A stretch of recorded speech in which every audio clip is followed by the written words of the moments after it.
Welcome to my রেমানিস রান্নাঘর। তো আজকের রেসিপি হচ্ছে ডিমের কাটলেট। তো চলুন আমরা দেখে নেব কীভাবে খুব সহজ পদ্ধতিতে আমরা ডিমের কাটলেট বানিয়ে নিতে পারবো ঘরে। ধরুন ঘরে অতিথি এসেছে, আপনাদের ঘরে ডিম আলু ছাড়ার কিছুই নেই, তাতেও আপনারা কিন্তু এই রেসিপিটা বানিয়ে নিতে পারবেন খুব সহজেই, এবং আপনাদের অতিথিরা খেয়ে তো নাম করতেই থাকবে যে এত সুন্দর একটা রেসিপি আপনি ওদেরকে খাওয়াতে পারবেন। তো চলুন দেখে নিই আমরা পরের স্টেপে কী কী করছি। কড়াই বসিয়ে তেল দিয়ে দিয়েছি, রিফাইন্ড অয়েল। তো তারপরে কিন্তু একটুখানি জিরে ফোড়ন দিয়ে দিয়েছি, গোটা জিরে ফোড়ন। তারপরে দেখুন আমি কেটে রেখেছি কুচি কুচি করে পেঁয়াজ, এরকম সাইজ করে কেটে নিতে হবে। একটা গোটা বড় পেঁয়াজ হলে একটা গোটা নেবেন, আর যদি ছোট হয় তাহলে দুটো নেবেন। তো চলুন পেঁয়াজটাকে ভাজা অবধি ওয়েট করব। পেঁয়াজটা একটু হালকা হালকা ভাজা হয়ে গেলে তারপরে কিন্তু আমি এখানে আদা অ্যাড করে দিলাম। পেঁয়াজটা একটু ভাজা হয়ে গেছে, আদাটা গ্রেট করে কিন্তু অ্যাড করে দিয়েছি। তারপর এখানে পরিমাণ মতো আপনি যেমন ঝাল খান ঠিক তেমন ঝালে কিন্তু কাঁচা লঙ্কা দেবেন। আর এখানে আমি দুটো আলু সিদ্ধ করে রেখেছিলাম, সেই আলুগুলো ভেঙে ভেঙে কিন্তু আমি এখানে দিয়ে দিচ্ছি। তো আলুগুলো ভেঙে ভেঙে দিয়ে দিচ্ছি। আলুগুলো ভেঙে ভেঙে দিয়ে দেওয়ার পরে কিন্তু আমি এখানে হলুদ অ্যাড করে দেবো। হলুদটা অ্যাড করে দেবেন, তারপরে গুঁড়ো লঙ্কা অ্যাড করে দেবেন আপনার স্বাদ অনুযায়ী। বেশি গুঁড়ো লঙ্কা দরকার নেই, যতটা পারবেন কাঁচা লঙ্কা ইউজ করবেন, তাতে শরীরের পক্ষে কিন্তু ভালো। তো এখানে জিরে গুঁড়ো ধনে গুঁড়ো আমি পরপর কিন্তু অ্যাড করে দিলাম, সব হাফ চামচ করে অ্যাড করে দিয়েছি। নুনটা এখানে স্বাদ মতো দেবেন, আপনার যতটা কোয়ান্টিটি দেবেন ততটা কোয়ান্টিটি কিন্তু নুনটা দেবেন। তো দেখুন এখানে আমি আলুটাকে ভালো করে কিন্তু মশলাগুলোর সাথে মিশিয়ে নিচ্ছি, ম্যাশড করে নিচ্ছি। দেখুন খুব ভালো করে কিন্তু আলুর মশলাটা হয়ে গেছে।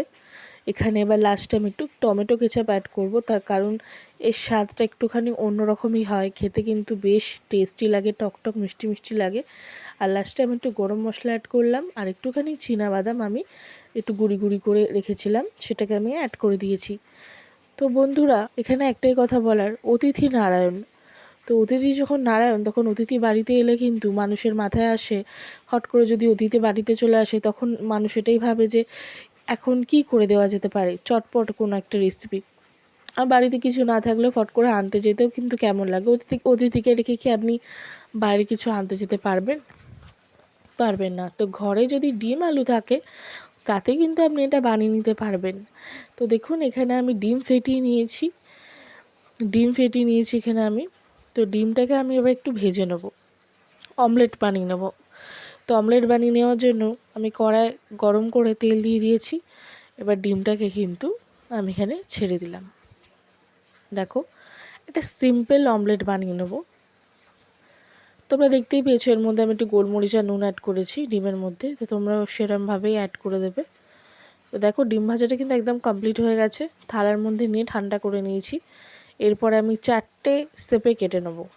হ্যাঁ 4টে টুকরো করে কিন্তু আমি কেটে নিচ্ছি।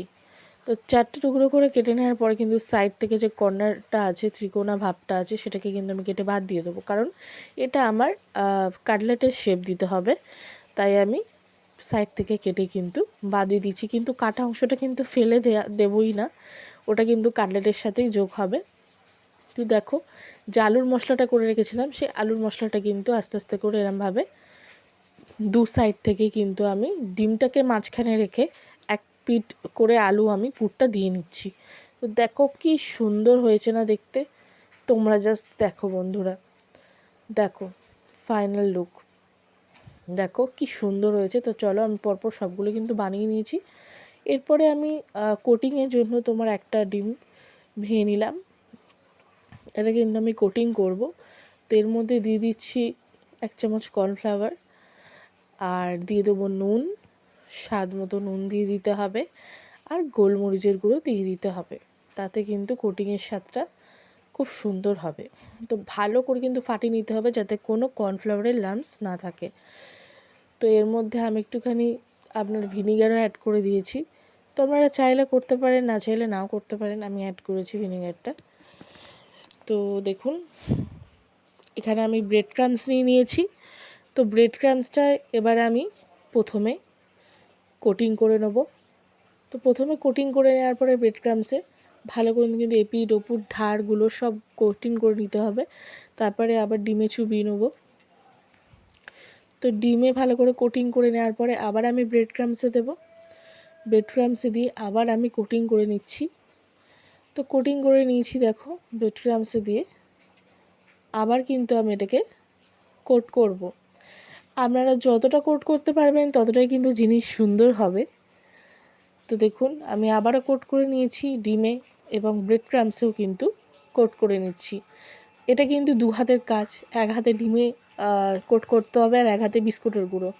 ডিমে যে হাতে কোট করবেন সেই হাতে যদি বিস্কুটের গুঁড়োতে কোট করেন তাহলে কিন্তু পুরো হাতের মধ্যে মাখামাখা হয়ে জড়িয়ে যাবে। তো দেখুন আমি এখানে 3বার কোট করে নিয়েছি, 2বার কোট করলেও হবে, কোনো অসুবিধে নেই। তবে আমার মনে হলো 3বার করে নিই, তাই 3বার করে নিলাম। আপনারা চাইলে 2বারও করতে পারেন, 2বার করলেও কোনো অসুবিধে নেই, 2বার করলেও খুব ভালোই হবে। তো এখানে আমি কড়া বসিয়ে তেল গরম করে নিয়েছি। তেলটা গরম করেই কিন্তু মানে বেশি গরম করবেন না, তেলটা কিন্তু মিডিয়াম গরম হবে। মানে খুব বেশি গরম হয়ে গেলে কিন্তু ওপরে যে বিস্কুটের গুঁড়ো মানে যে ব্রেড ক্রাম্বসটা আছে সেটা কিন্তু পুড়ে যাবে, আর ভিতরে কিন্তু কিচ্ছু ভাজা হবে না বা ফুলবে না, কিচ্ছু হবে না। তো একটুখানি মিডিয়াম আছে কিন্তু এটাকে ভাজতে হবে। তো দেখুন একদম লাল লাল করে ভেজে তুলে নিচ্ছি, সেটাও ভাজা হয়ে গেছে আর এটাও কিন্তু ভাজা হয়ে গেল। তো এবার একটু শসা পেঁয়াজ আর সস দিয়ে এটাকে সার্ভ করুন বন্ধুরা। দেখুন কতটা সুন্দর হয়েছে, আপনারা দেখতেই পাচ্ছেন এই ডিমের কাটলেটটা কতটা সুন্দর হয়েছে। যদি ভালো লাগে লাইক কমেন্ট শেয়ার আর সাবস্ক্রাইব করে দিন। আর এরকম নতুন নতুন ভিডিও পেতে অবশ্যই কিন্তু আমার চ্যানেলটাকে সাবস্ক্রাইব করে দেবেন, এবং যদি রেসিপি ভালো লাগে লাইক করে দেবেন আর কমেন্টে জানাবেন যে কেমন লাগলো আপনাদের রেসিপিটা, আর অবশ্যই বাড়িতে ট্রাই করেও কিন্তু আমাকে জানাবেন। তো আজকের মতো এতটুকুই ভিডিও বন্ধুরা, আবার কোনো নতুন ভিডিও নিয়ে দেখা হবে।